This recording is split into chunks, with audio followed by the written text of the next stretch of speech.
누가복음 4장 16절부터 21절까지 함께 읽습니다. 예수님께서 그 자라나신 곳 나사렛에 이르사 안식일에 자기 규례대로 회당에 들어가사 성경을 읽으려고 서심해 선지자 이사야의 글을 들이거늘 책을 펴서 이렇게 기록한 데를 찾으시니 곧 주의 성령님이 내게 임하셨으니 이는 가난한 자에게 복음을 전하게 하시려고 내게 기름을 부으시고 나를 보내사 포로된 자에게 자유를 눈먼 자에게 다시 보게 함을 전파하며 눌린 자를 자유케 하고 주의 은혜의 해를 전파하게 하려 하심이라 하였더라. 책을 덮어 그 맡은 자에게 주시고 앉으시니 회당에 있는 자들이 다 주목하여 보더라. 이에 예수님께서 저희에게 말씀하시되 이 글이 오늘날 너희 귀에 응하였느니라 하시니. 아멘. 오늘의 전하려는 말씀의 핵심은 축사, 우리 주 예수의 이름으로 귀신을 쫓아내는 것, 또 교회 축사하는 귀신을 쫓아내는 일, 쫓아내는 사역이 반드시 필요하다. 이것은 주님께서 하셨던 일이고 나아가 주님의 제자들이 또한 해왔던 일이며 모든 믿는 사람이 해야 하는 일이다 하는 말씀을 전하려 합니다. 그 중에 이제 본문을 보시면 주님께서 나사렛 동네에 들어가셔서 이사야 성경을 찾으신 다음에 18절을 찾아 읽으셨고 그것이 인용되어 있습니다. 18절 주의 성령님이 내게 임하셨으니 여기에 주의 성령 할 때 이 주는 아버지 하나님을 말씀하고 하나님의 영인 성령님께서 우리 주님에게 임하셨다. 그 이유가 나와 있다. 그 이유는 첫째는 가난한 자에게 복음을 전하게 하시려고 그런다. 믿는 사람들이 잊어버린 대목 중에 하나가 나와 있습니다. 자세하게 설명하지는 않겠습니다만 모든 사람에게 복음을 전하게 하시려고 성령님께서 우리 주님에게 임하신 것이 아니다. 그 말. 대상은 누굽니까? 가난한 사람들이다. 가난한 사람들이다. 해롭 같은 사람이 복음 전하는 대상이 아니다. 그 말. 심지어 대부분의 바리새인 서기관 같은 사람들이 복음 전하는 대상이 아니다. 그 말이에요. 그러니 이런 말씀과 연계하여서 모든 민족을 제자로 삼고 복음을 전하라 하는 말씀과 함께 이어서 생각을 하셔야 돼요. 왜? 그런 말씀을 이해하는 핵심의 말씀이 이거기 때문에 그래요. 그렇기 때문에 가난한 사람들에게 복음을 전하는 것, 이 가난한 사람에게 복음을 전하는 것이 성령님의 본격적인 복음 전하는 인도하심이라는 걸 알 수가 있어요. 주님께서 정확하게 이 말씀을 하셨어요. 나는 모든 사람을 사랑하니까 모든 사람에게 항상 복음을 전하겠다. 그게 아니에요. 그러니 가난한 사람을 어떻게 해석하든지 간에 가난한 사람들에게 복음을 전하는 것이 성령의 역사예요. 사역이고. 그리고 가난하지 않은 사람들에게 복음을 전하는 것은 성령의 인도하심이 아니라는 어려운 이야기를 여러분이 염두에 두면서 나중에는 점점 이해의 범위를 하나님 말씀이 깨달아가는 것을 늘려가셔야 해요.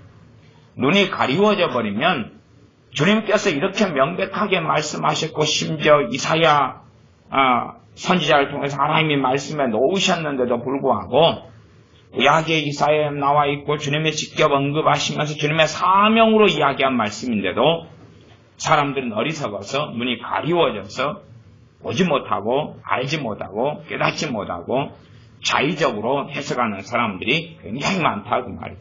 그래서 가난한 자에게 복음을 전하게 하시려고를 빼버려요. 그리고 이 가난한 자를 또 극단적으로 해석해서 모든 세상 사람들이라고 착각을 하죠. 너희 거룩한 것을 개에게 돼지에게 주지 말라. 그렇게 할 때에 너희를 찢어 상할까 두려워해라. 그런 일이 반드시 벌어질 것이다. 그렇게 말씀하기도 합니다. 생각해 보십시오. 북한에 이 김정은 정권이 있어요. 지하교회에 북한의 성도님들이 숨어서 신앙생활을 해요. 그들이 평양에 가가지고 노방전도를 하면 어찌 될까요? 김정은에게 전도하려고 가면 어찌 될까요? 복음을 전하는 것이 성령 인도하신 같이 보입니까? 예배드리고 예수 믿는 것도 들키면 안 되는 판국에 이 북한 땅 공산당 사상이 심취해서 기독교를 완전한 적으로 말살시키고 죽이려고 멸망시키려고 하는 공산당들에게 복음을 전한다. 물론 공산당 가운데 이 가난한 사람도 있다고 말이에요. 이 가난한 사람의 여러 의미가 있겠죠. 그 중에 일반적인 것은 영적인 가난함, 심령의 가난함, 마음의 가난함, 그리고 복음적으로는 실제적인 가난한 사람들에게도 하나님의 은혜의 역사가 복음의 때가 도래하기 때문에 이 모든 것들에 대한 중의적인 의미가 이 가난한 자 안에는 들어가 있습니다. 어쨌든 간에 일부 어떤 공산 당원에게는 복음을 전하도록 역사하실 것입니다. 그러나 그런 사람들은 극소수에 불과하고 대부분의 가난한 자에게 북한의 지하교회 성도님들의 복음을 전한다 그러면 그들은 학살당할 것이고 그들은 모든 것을 잃어버릴 것이고 고문당할 것이고 그리고 심지어는 주님을 배반하는 자의 자리에 서게 될 것이고 강제 수용소에 잡혀가고 굶주리고 쥐도 채 못 잡아먹은 채 병들어 죽어가게 될 것입니다. 그런 것을 잘 생각해 보시오. 아랍권에 들어가서 이슬람 아랍권에서 복음을 내가 예수 믿으니까 그리고 드러내어서 그들에게 전한다면 누구나에게 전한다면 무슨 상황이 벌어지겠습니까? 끔찍한 학살의 상황이 벌어지고 맙니다. 그러니까 그 정도 염두에 두고 생각을 해보면 이게 참 그런 상황에 사는 사람들이 이제 누구보다 민감해야 될 것입니다. 아랍권이나 아니면 중국에서나 북한에서 주님을 믿는 사람들은 성령님의 세밀하고 정확한 인도를 받아야 될 거예요. 누구에게 복음을 전할 성령님의 인도하심을 정확히 받아야 되지 기나고동이나 개나 소나 아무에게나 복음을 전하면 끔찍한 참사가 벌어지고 말아요. 끔찍한 참사. 육체적인 고통을 당해보지 않은 사람들이야 육체의 고통이 별것 아니다고 착각하지만 정말로 고문을 좀 당해본 사람이라면 이 세상의 그 어떤 고통보다 육체의 고통이 크다는 걸 알 거예요. 그러면 주님의 복음을 전하다가 잡혀서 비참한 일을 당하게 된다면 주님을 부인하기는 대부분에게는 너무나 쉬운 일이 됩니다. 그러면 성령님께서는 복음을 전할 사람들을 인도하실 터이지만 정말로 드물 수밖에 없겠지.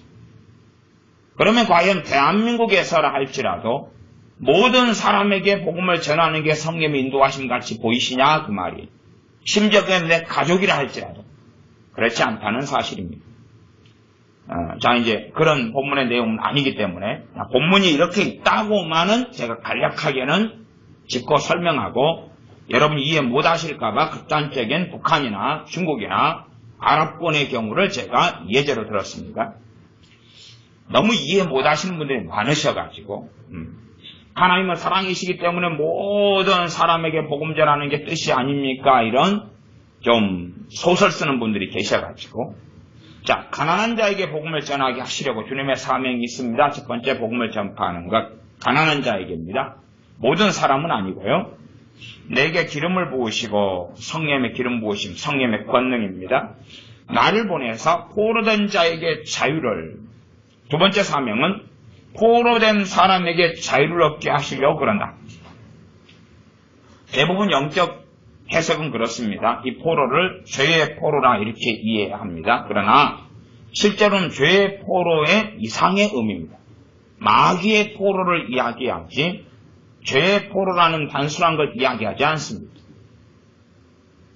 죄의 포로라고 번역하고 혹은 해석한다 할지라도 그게 딱히 틀렸다 이렇게 말할 수는 없지만 본질적으로는 포로는 누군가를 포로 삼는 것은 인격적인 존재가 하는 것이죠.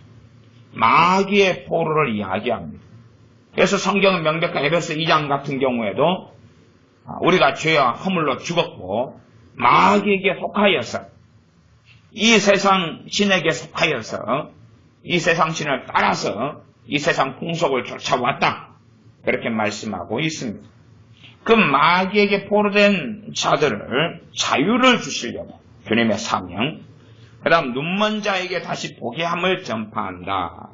눈먼 자도 중의적인 의미를 가질 겁니다. 하나는 첫째로 문자 그대로 소경된 사람을 보게 하는 것. 그 다음에는 영적인 눈이 멀어버린 사람들. 이 세상 욕심에 매여서 종노릇하고 살아가는 사람들. 그러하지 단지 눈먼 자를 소경만으로 본다면 귀머거리는 고치지 않겠는가? 그런 건 아니겠죠. 또 눈먼 자를 실제적인 눈먼 자로 본다면 여러 가지 기적이 필요한 질병들에 대한 대표성으로도 볼 수 있습니다. 그 다음에 눈먼 자에게 다시 보게 함을 전파하며 이것을 일반적으로 치유사역 이렇게 해석하고 볼 수 있습니다. 치유사역 그리고 영적인 눈먼 자가 눈이 뜨는 것도 포함시킬 수 있습니다. 그리고 눌린 자를 자유케 한다. 눌린 자. 이런 대목을 노동운동하는 사람들 이런 사람들은 상당히 좋아하는데 이 눌린 사람을 프롤레타리아 노동자 계급 다시 말하면 그냥 사람들에게 학대받고 착취당하는 사람이다 이렇게 해석해서 그쪽 계열 기독학생회 등이나 데모하는 이런 계열에서는 사회적으로 해석해서 마음대로 사용하는 경향이 있습니다. 그 뜻이 아니라 여기 눌린 자가 도대체 어디에서 눌린 자가 있느냐? 일반적으로 원수 마귀에게 눌린 자를 이야기합니다. 현대교회는 참 희한한 것이 많습니다. 그 희한하고 이상한 것 중에 하나가 뭐냐 하면 믿는 사람에게는 귀신이 역사하지 않는다. 이런 해석을 가지고 있는 경우가 많습니다. 제가 신학교를 갔더니 대부분의 교수님들이 예수님 믿는 사람에게는 귀신이 역사하지 않는다. 그렇기 때문에 귀신을 쫓아내는 일이라는 것은 필요가 없다. 그렇게 가르쳤습니다. 합동치계 신학교니까 보수적인 신학교고 말씀을 문자 그대로 중심으로 문맥적으로 믿는 신학이지 자유주의 신학에서 이야기한 게 아닙니다. 자유주의 신학에서 이야기했다면 한편으로 이해할 만해요. 왜? 걔네들은 영적인 것을 부인하고 부정하기 때문에 그러하지요. 믿는 사람들에게는 귀신이 역사하지 않는다. 그러니 귀신을 쫓아낼 필요가 없다. 그래서 신학교를 다니는 동안에 귀신을 쫓아내는 것에 대해서는 한마디도 그 이상은 들어본 적이 없습니다. 그리고 터부시하고 이야기를 꺼내지 않고 이야기 꺼내는 사람은 신비주의자가 되거나 이상한 사람이 되고 몰리는 것밖에는 별다른 일이 없었다. 그래서 제가 신학교 교수님에게 귀신을 쫓아내는 축사에 대해서 이야기를 했더니 그 양반이 저를 상당히 기분 나쁘게 상당히 안 좋게 보았었습니다. 물론 헤어질 때까지도 그렇게 좋은 얼굴로 헤어진 적은 없습니다만은 그러나 이제 결국은 그 양반이 목소리가 커서 저를 이겼다가 나중에는 제가 이겼고 그 양반은 쪽팔림을 저 때문에 당했습니다. 저 때문보다는 자기가 선택한 신학교 교재 때문에 쪽팔림을 당했지요. 그 교재가 자기가 부정했던 이야기가 그대로 나와 있었기 때문에 그렇지요. 어쨌든 간에 그만큼 축사, 귀신을 쫓아내는 것에 대해서 부정적이고 그리고 그것이 필요 없다. 더 이상 믿는 사람이 귀신이 역사하지 않는다. 그런 근거 구절로 사도 요한 1서 같은 곳에 믿는 사람에게 악한 자가 만지지도 못한다. 그런 말씀 하나를 가지고 극단적으로 해석합니다. 이게 성경에 다른 말씀들이 뭐가 있는가는 살피지 않아요. 다른 에베소서라 하면 에베소서 4장에서는 너희가 분을 내되 해가 지도록 분을 품지 말고 마귀로 틈을 타지 못하게 하라. 그럼 내가 분노를 냈는데 그것이 해가 질 때까지 그 분노를 풀지 않아버리고 놔두면 누가 틈을 탑니까? 마귀가 틈을 탄다고 에베소 교회에게 경고하고 있고, 또한 에베소서 그 뒤로 넘어가면 우리의 씨름은 혈과 육에 대한 것이 아니요 정사와 권세와 이 어둠의 세상 주관자들과 하늘에 있는 악한 영들에 대한 싸움이다. 그렇게 계속하여 영적인 전쟁, 마귀하고 싸움, 악한 영들하고 싸움을 성경은 계속하여 말씀합니다. 베드로 사도 같은 경우도 믿는 사람들에게 이 원수 마귀가 우는 사자처럼 돌아다니며 삼킬자를 참는 이 동일한 고난을 이 땅에 살아나가는 그리스도인들은 겪고 있다 말씀하고, 믿음을 굳세게 하여서 저를 대적하라 그렇게 말씀하고 있는 것 등등의 성경에 가득 차 있는 말씀에 속해 있습니다.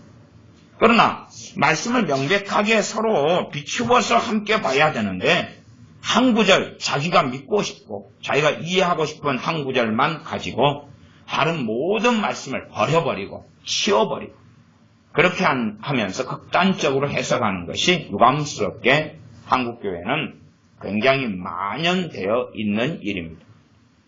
그래서 교회가 행하지 않는 것이 귀신을 쫓아내는 것을 하지 않습니다. 그런 식으로 간단하게 생각하는 거죠. 자, 안 믿는 사람의 귀신은 역사한다. 그까지는 인정하겠다. 그러나 그가 소위 말하면 믿는 자가 되는 순간에 귀신은 다 떠나버리고 없다. 믿는 자가 되는 건 간단하겠죠. 예수 영접기도 하면 귀신은 다 떠나버리고 없어져 버리는 거죠. 얼마나 간단합니까? 참 놀랍죠. 예수님의 영접기도 한 번 하면 모든 귀신 다 떠나가 버리는 거예요. 그래서 주님의 사역에 대해서도 많은 신학자들은 주님의 사역은 세 가지 사역이었다라고 말하기를 좋아합니다. 첫 번째 사역은 복음을 전하는 것, 천국 복음을 전하는 것, 그리고 말씀을 가르치는 것, 그 다음에 치유 사역, 병을 고치는 사역, 그리고 끝 세 가지로 좋아합니다. 그러나 병을 고치고 귀신을 쫓아내는 사역까지 주님은 하셨습니다. 자, 그럼 본문을 좀 더 넘어가서 살펴보겠습니다. 누가복음에는 다른 본문 마태복음과 마가복음과는 좀 차별 있게 나사렛 동네에서 벌어진 사건이 구체적으로 좀 더 나와 있습니다. 그러면 23절을 제가 읽습니다. 예수님께서 저희에게 이르시되 너희가 반드시 의로나 너를 고치라 하는 속담을 인증하여 내게 말하기를 우리의 들은 바 가버나움에서 행한 일을 너 고향 여기서도 행하라 하리라. 가버나움 고라심 베세다. 이 가버나움은 가장 많은 권능을 주님께서 행하셨던 마을입니다. 그러니 그렇게 어마어마한 권능을 가버나움에서 한 것처럼 나사렛에서도 해라. 그렇게 이 나사렛 사람들은 요청하고 요구하는 마음과 생각을 가지고 있었다는 것이지요. 주님께서는 그에 대하여 24절 또 가라사대 내가 진실로 너희에게 이르노니 선지자가 고향에서 환영을 받는 자가 없느니라. 내가 참으로 너희에게 이르노니 엘리야 시대에 하늘이 새해 6달을 닫히어 온 땅에 큰 흉년이 들었을 때에 이스라엘에 많은 과부가 있었으되 엘리야가 그중 한 사람에게도 보내심을 받지 않고 오직 시돈 땅에 있는 사렙다의 한 과부에게 뿐이었으며 또 선지자 엘리사 때에 이스라엘에 많은 문둥이가 있었으되 그 중에 한 사람도 깨끗함을 얻지 못하고 오직 수리아 사람 나만 뿐이니라. 엘리야 선지자 때에 많은 과부가 있었는데 3년 6개월의 흉년이 들어서 많은 과부가 있었는데 시돈 땅에 있는 사렙다 과부만 하나님께서 보살피라 그랬다 그 말이에요. 엘리사 선지자 시대 때도 많은 문둥병자가 있었는데 하필이면 이방 사람, 원수 나라, 다른 나라, 아람 장군 나만만 고치게 하셨다는 사실이죠. 그렇게 주님이 이야기했습니다. 이야기한 것은 그런 말씀이죠. 너희 중에 병든 자들을 내가 고치지 않겠다. 너희들에게 권능을 내가 행하지 않겠다. 너희들의 귀신 들린 자들을 내가 쫓아내지 않겠다. 그 선언입니다. 너희는 합당하지 않다 그러죠. 그러니 이 사람들은 주님이 한 말씀을 제대로 이해를 했습니다. 제대로 이해했으면 이제 반응은 둘 중에 하나입니다. 하나는 성기를 하든지, 성기를 하든지, 또 하나는 회개하든지. 우리가 그렇게 치유와 축사를 받을 수 없는 완악하고 악한 자들이었구나. 엎드리고 회개하든지, 아니면 네가 뭔데? 그리고 달라들든지. 근데 여기 사람들은 달라드는 것을 선택했습니다. 잘 이해를 했기 때문에. 그러나 주님에 대해서 이해하는 사람은 그렇게 착각하겠죠. 주님을 만들어낸 예수님을 믿고 있는 사람들은 예수님이시라면 다 고쳐 주었을 거야. 예수님이시라면 모든 귀신에게 눌린 자를 다 자유케 해 주셨을 거야. 귀신에게 누가 눌리고 잡혀 있으면 다 쫓아내 주었을 거야. 그러나 우리가 성경에서 만나는 주님은 그렇게 하지 않은 것이 문제가 됩니다. 그러니 그런 사람들이 생각하는 주님은 아마 성경의 주님하고는 다른 주님을 믿는 모양입니다. 그래서 이 나사렛 사람들은 자신의 기대치, 가버나움에서 행한 그 많은 권능을 여기서도 해라 그러는 건데, 행하지 않을 뿐만 아니라 정말로 그들에 대하여서 아주 불쾌하고 기분 나쁜 말씀으로 엘리야, 엘리사 선지자 시대 때의 이야기를 언급합니다. 그러니 이 동네 사람들이 28절에 해당에 있는 자들이 이것을 듣고 다 분이 가득하여 일어나 동네 밖으로 쫓아내어 그 동네가 건설된 산 낭떠러지까지 끌고 가서 밀쳐 내리치고자 하되, 주님을 낭떠러지에서 밀어가지고 죽여버리려고 긋고 갔다 그 말이. 얼마나 이들은 악한 자들이었는지. 주님이 사셨던 나사렛 동네 사람들은요. 그러니 주님께서는 그때에 끌려까지는 가셨고 낭떠러지 앞까지는 가셨어요. 왜? 그들이 그런 행사를 하는 것을 지켜보시고 그 정도 열매까지는 맺도록 하셔야지만이 합당한 심판을 때에 행하실 수 있기 때문에 그렇다 봅니다. 그리고 주님께서는 유유히 빠져나가셨습니다. 30절 예수님께서 저희 가운데로 지나서 가시니라. 낭떠러지에 밀어 떨뜨리 했는데 그 이상은 손을 못댔다 그 말이죠. 그리고 어떻게 되었던 스톱 멈추게 되었고 주님은 빠져나가셨습니다.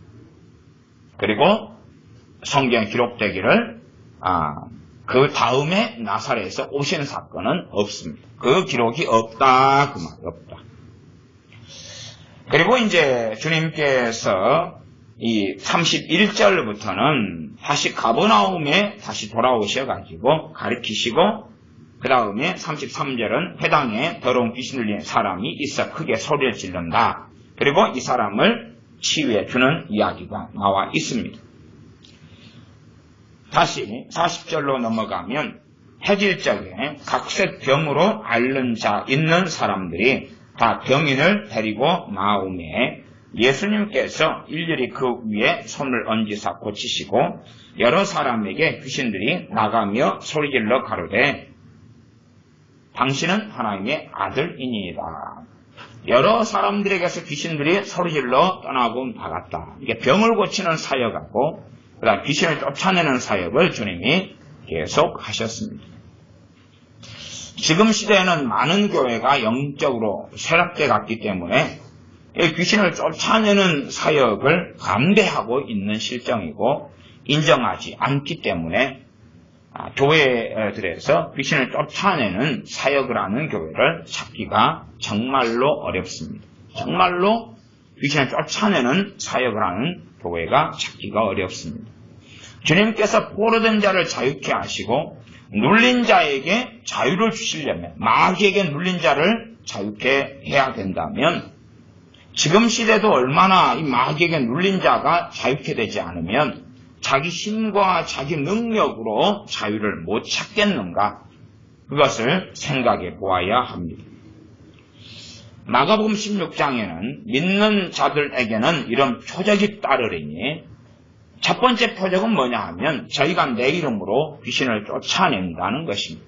첫 번째 표적이 귀신을 쫓아낸다.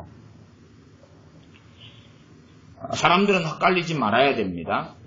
약속하고 실제가 다르다는 것을 헷갈리지 말아야 됩니다. 약속과 실제가 다르다. 약속과 실제가 다르다. 약속과 누리는 것은 다른 것입니다. 같을 수도 있고 다를 수도 있어요.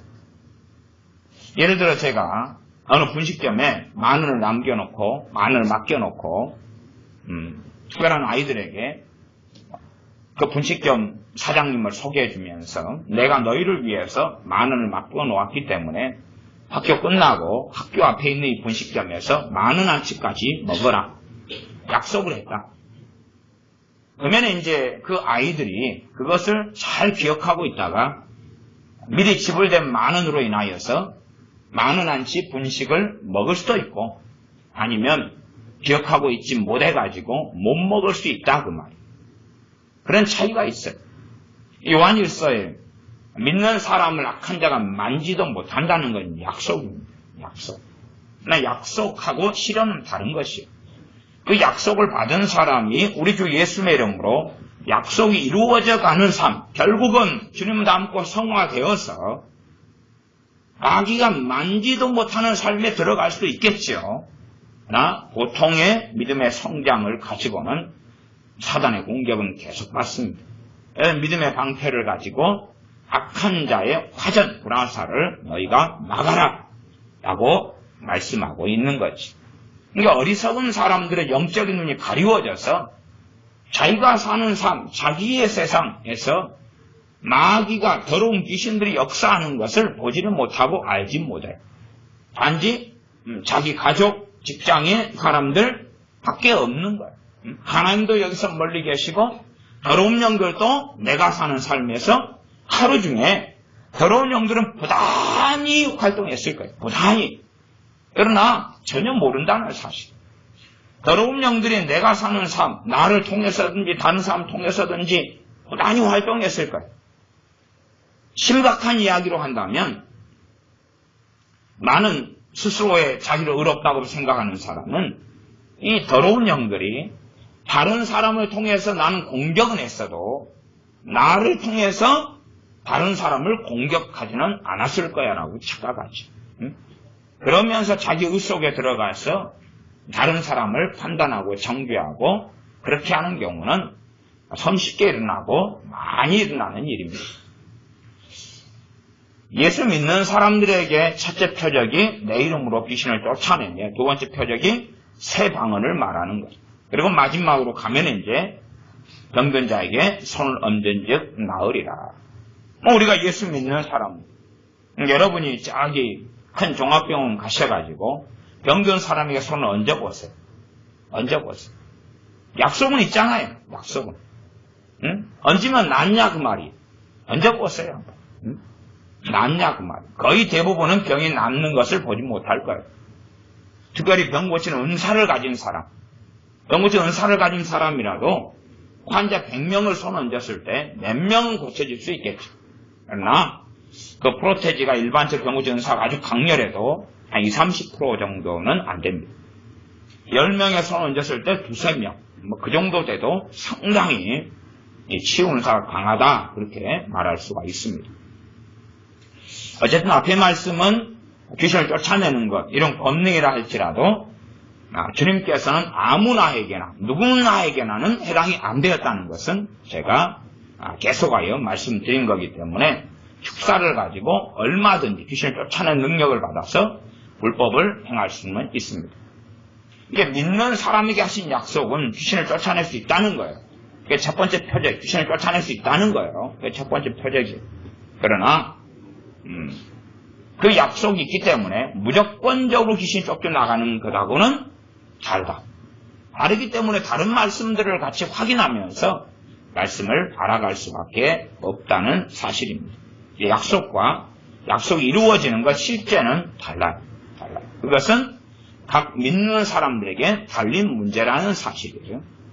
그러니 이루어지는 걸 누릴 수도 있고 누리지 못할 수도 있어요.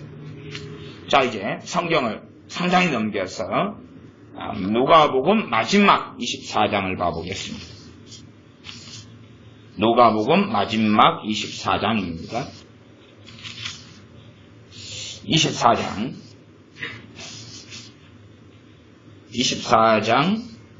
49절입니다. 제가 읽어보겠습니다. 볼지어다 내가 내 아버지 약속하신 분을 너희에게 보내리니 너희는 위로부터 능력을 입혀올 때까지 이 성에 유하라. 이제 믿는 사람들인데 무엇이 필요하다는 이야기입니까? 약속하신 성령님이 필요하다. 약속하신 성령님께서 임하실 때에 믿는 사람이 능력을 입게 된다.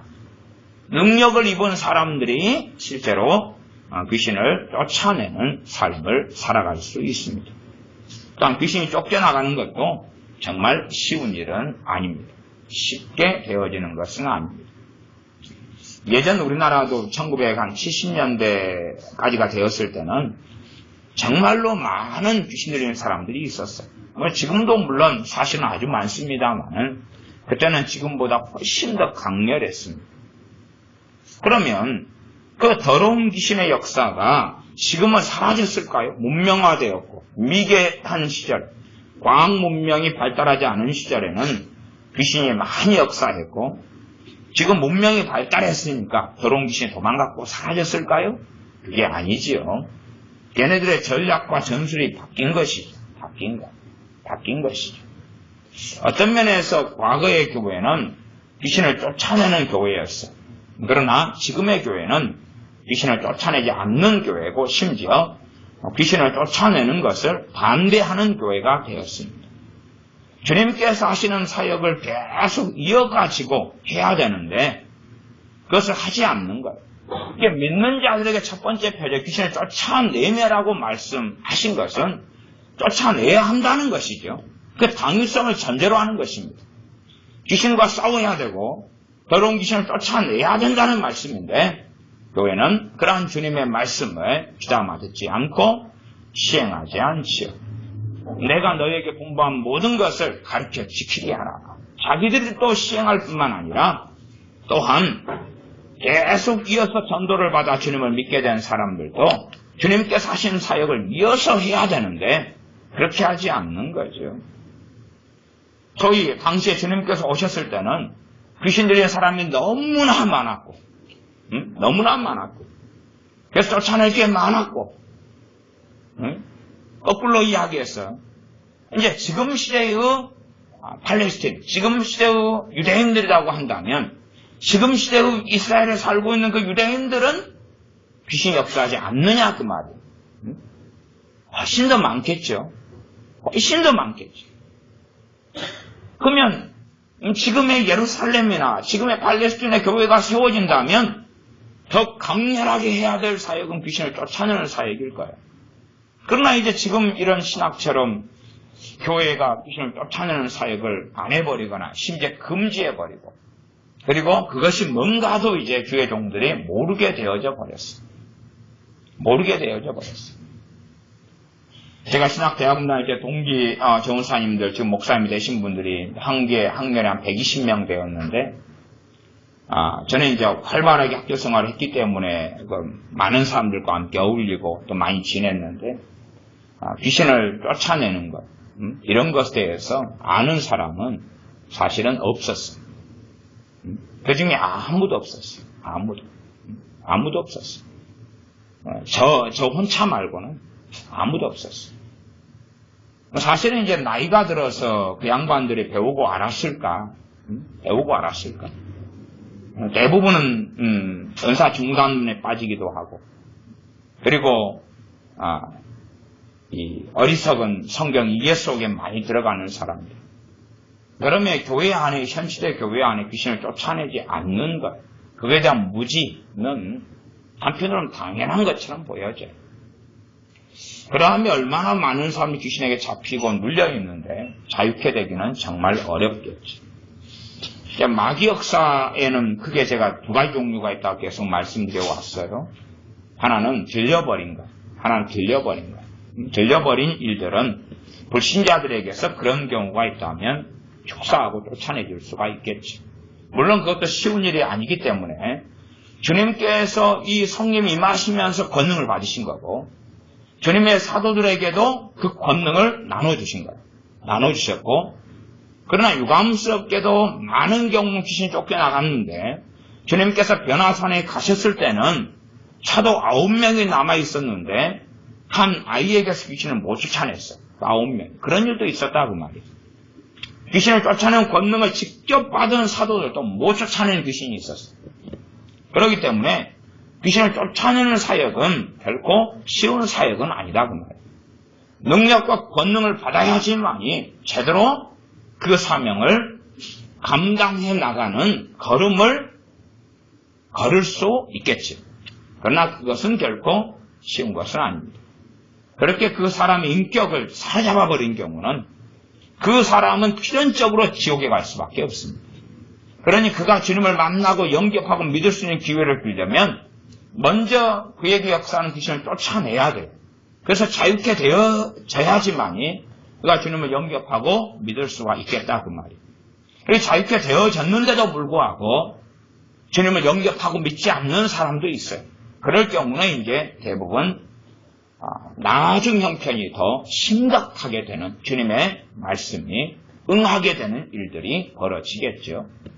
그리고 이제 일반적인 경우에는 귀신 인격을 사로잡은 거라기보다는 그 사람의 죄를 통하여서 더러운 귀신이 그 사람과 긴밀한 연합, 긴밀한 밀접한 관계, 그걸 저는 영적인 결속, 결합, 이렇게 인격적인 결합, 이런 단어를 사용해서 설명해 왔습니다. 그렇게 거기 하나인 것처럼 활동하는 그런 일들이 있습니다. 그래서 이런 축사를 위해서는 몇 가지가 필요해요. 몇 가지가. 첫 번째 필요한 것은 회개가 필요합니다. 회개에도 크게 두 가지 회개를 제가 많이 설명해 옵니다. 물론 회개의 종류는 더 많습니다.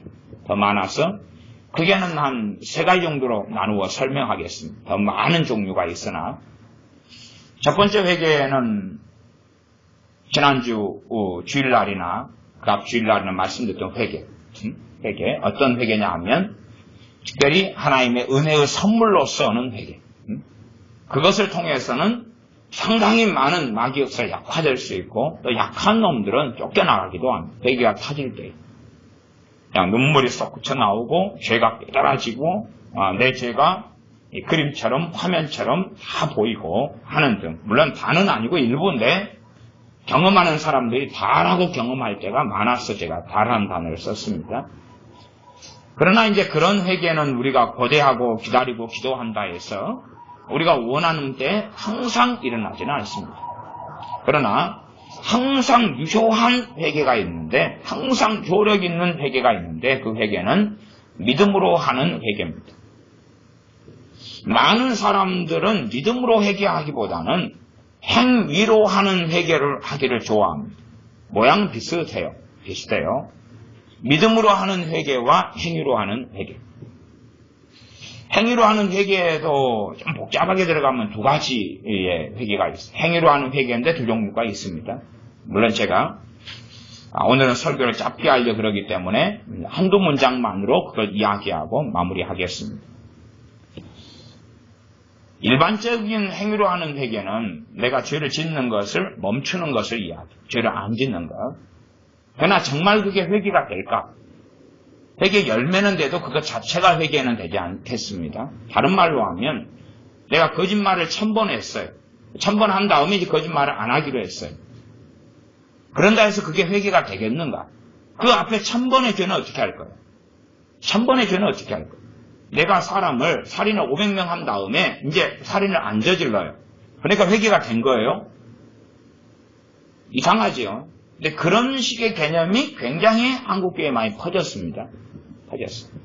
그 다음 또 다른 행위로 하는 회개는 뭐냐 하면 자기 회개하고 고백하고 자백하는 그 행위를 의존해서 용서받으려는 거예요. 그게 행위로 하는 일반적인 우리에게 스며들어가 있는 습관입니다. 내가 하나님 잘못했습니다. 우리 자녀들이 가정에서 그렇게 교육받으면 상당히 애들이 문제가 생깁니다. 가정에서. 말하자면 애가 잘못한 다음에 부모한테 싹싹 빌어요. 잘못했다고. 그리고 이제 쉽게 용서를 받아버리면요. 어떤 일도 벌어지냐 그러면 이렇게 내가 이렇게 비는 것 자체가 바로 용서를 가져온다고 믿어요. 그러니까 이것이 바로 어디로 사용돼 버리냐 그러면 하나님 앞에서 잘못을 비는 대로 사용돼 버려요. 그러니까 이미 회개 자체가 어그러지고 망가져 버려요. 내가 빌었다. 전에 우리 지혜하고 은혜 사례를 가지고 제가 여러 번 말씀드렸잖아요. 지혜가 걸어가다가 지혜는 몸무게가 49kg 정도 나가는데요. 이 걸어가다가 49kg는 굉장히 무겁습니다. 왜 무겁냐 그러면 이 10kg짜리 쌀이 2가마지 반이에요. 2가마지 반.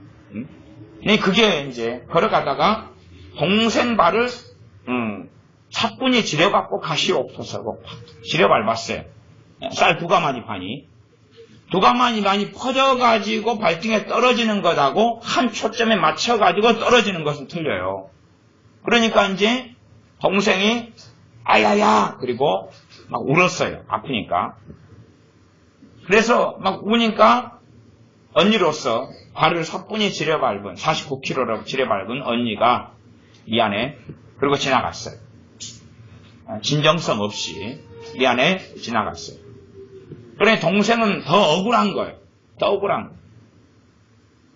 그러면 왜 언니는 미안해 그리고 한마디 하고 지나갔느냐. 자기가 미안하다는 그 말 한마디가 모든 걸 해결했다고 믿기 때문에 그래요. 그래 그걸 듣고 이제 은혜는 제게 와서 언니가 제 발등을 밟아서 이렇게 아픈데 그냥 미안하다고 말 한마디 하고 지나갔다고. 그래서 이제 제가 고발이 접수되었기 때문에 두 사람을 불러와서 대지어 신문을 했단 말이에요. 그러니 언니 입장에서는 밟아가지고 발등이 부러졌든지 발가락이 부러졌든지 뭐 그런 거 상관없이 미안해 하면 된 거예요. 어제 무진이도 그런 일을 했는데 무진이도 자기가 해수욕장 갔다 온 다음에 그래서 내일 해수욕장 제가 안 갈까를 생각하고 있습니다. 무진이 그 행동 때문에. 그래서 해수욕장 간 다음에 이 빨래를 젖은 빨래를 누나 가방에다가 집어넣어 버린 거예요. 그래서 누나는 그게 마른 옷을 여놨는데 그 가방에 넣어가지고 정상 끼 옷을 전부 다 적셔버린 거예요. 자기 가방 말고 남의 가방에 집어넣어가지고. 그래서 나중에 가방을 이제 열어보니까 너무 빨래가 들어가 있는데 자기 옷을 다 적셔버렸어요. 바닷물에 들어간 옷을 집어넣어가지고. 그래서 야 왜 그랬어? 그러니까 두 마디를 했어요. 첫째는 화장실 누가 있어? 나 샤워하러 가야 되는데. 야 네가 내 가방에 빨래를 넣어서 적셔버렸잖아. 미안해요. 가버렸어요. 왜? 그게 행위에 입각한 회개라는 거예요. 자기가 미안하다고 하면 하나님은 무조건 용서해줘야 돼. 미안하다고 하면 다 끝나는 거예요. 난 사과했는데 그게 뭔가 이상이 있느냐. 그래서 우리 은혜 발등을 밟은 지혜하고 둘이 와서 너 왜 동생 발등을 밟았어? 밟았으면 정말로 사과하고 잘못을 비려야 되잖아. 그러니 우리 49kg 된 지혜가 하는 말은 간단하죠. 목사님 난 미안하다고 했거든요. 미안하다고 했는데 얘는 계속 울어요. 난 미안하다고 했어요. 그것이 우리의 대부분의 행위에 입각한 회개에 대한 비유입니다. 우리의 많은 회개는 믿음에 입각하지 않고 행위에 입각해서 합니다. 믿음에 입각하다는 것은 내 기도했고 잘못했습니다 하는 그것이 용서를 가져오는 게 아니라 우리 주님을 의존하고 의지하고 그리고 구하고 회개하느냐. 이게 본질이고 나아가서는 우리 중심 안에서 정말로 진정성 있게 그 잘못을 깨우치고 깨닫고 있느냐. 그러면서 진심 어리게 하나님께 기도하고 있느냐 하는 것입니다. 내가 진심 어리게 잘못을 깨우치고 깨닫는다 해서 그게 어떻게 용서를 가져올 수 있겠습니까? 내가 사람을 죽였습니다. 그리고 내가 진심 어리게 잘못을 깨닫고 있다 해서 죽은 사람이 살아나겠습니까? 그 죄가 없는 죄가 되겠습니까? 그런데 많은 믿는 사람들은 그렇다고 생각하는 거예요. 왜? 잘못했다고 용서해달라고 했기 때문에. 그래서 여러분이 어른으로 부모로 자녀를 키우는 사람들은 자기들이 잘못했습니다만 하면 그러면 다 용서해주는 어리석은 일들을 계속 해간다면 그 자녀들은 우리 주님 앞에서도 그런 행사를 반복할 것이고 주님께서는 그 자녀들의 기도에 용서하시지 않을 것입니다. 그리고 어느 때가 되면 추방해 버리신다는 것을 아셔야 됩니다.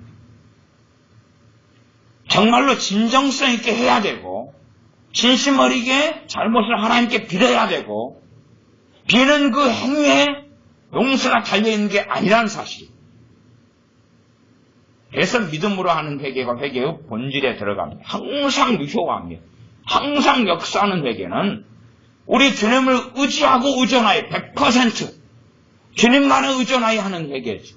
나 주님을 의존한다 해서 입만 발린 것은 아니죠. 그런 진정성 있는 회개 다음에 제가 지금 축사에 관련된 설명하고 있기 때문에 그런 다음에서야 귀신을 악한 영을 쫓아낼 주님의 이름을 쫓아낼 준비가 되어집니다. 그리고 이제 특별히 효력 있게 쫓아낼 수 있는 사람들은 귀신을 쫓아낼 특별한 권능과 능력을 받은 사람들이 되겠습니다. 모든 믿는 사람 쫓아낼 수 있어요. 그러나 해보시라 그 말이에요. 해보시라. 얼마나 효력이 있는지 해보시라. 자기 스스로 얼마나 스스로 자유케 할 수 있는지 해보시라 그 말이에요. 해보시라. 특별한 은사와 기름 부으심과 능력을 주시는 경우는 항상 이유가 있습니다.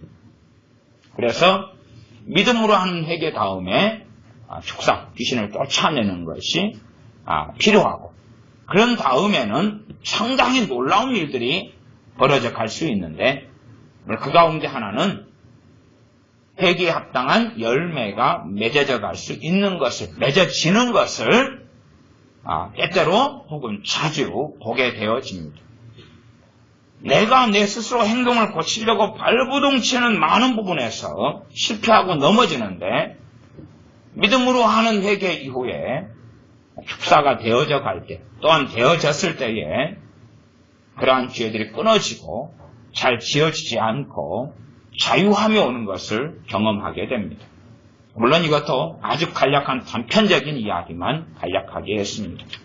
그러니 우리의 믿는 사람의 삶 속에 축사, 더러운 귀신을 쫓아내는 것은 정말 중요하고 그것 때문에 최근 몇 주 동안에 방학 동안에 이어진 특별 집회를 계속 했던 것입니다.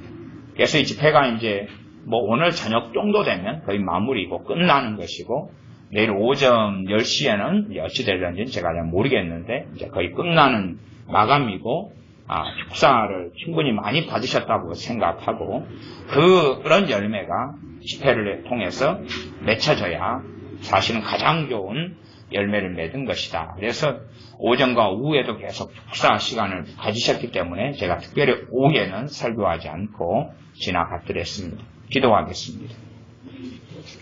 아버지 하나님, 우리 교회가 한국 교회들이 행하지 않는 또한 우리가 무관심한 이 악한 영의 역사와 또한 믿음으로 하는 회개, 나아가 우리 주 예수님의 이름으로 귀신을 쫓아내는 이러한 일들이 한국 교회에 다시금 살아나게 하시며 또한 바르게 시행되어져서 눌린 자를 자유케 하며 포로된 자를 자유케 하는 그러한 교회, 그러한 신자들, 나아가 우리 자신의 삶 속에서 믿음으로 회개하며 주님 의지하여 회개하며 진정성 있게 회개하며 그리고 주님의 피로 씻김받으며 더럽고 악한 영들이 쫓겨나가는 하나님의 은혜가 있게 도와주시옵소서. 우리 주 예수의 이름으로 기도하옵나이다. 아멘.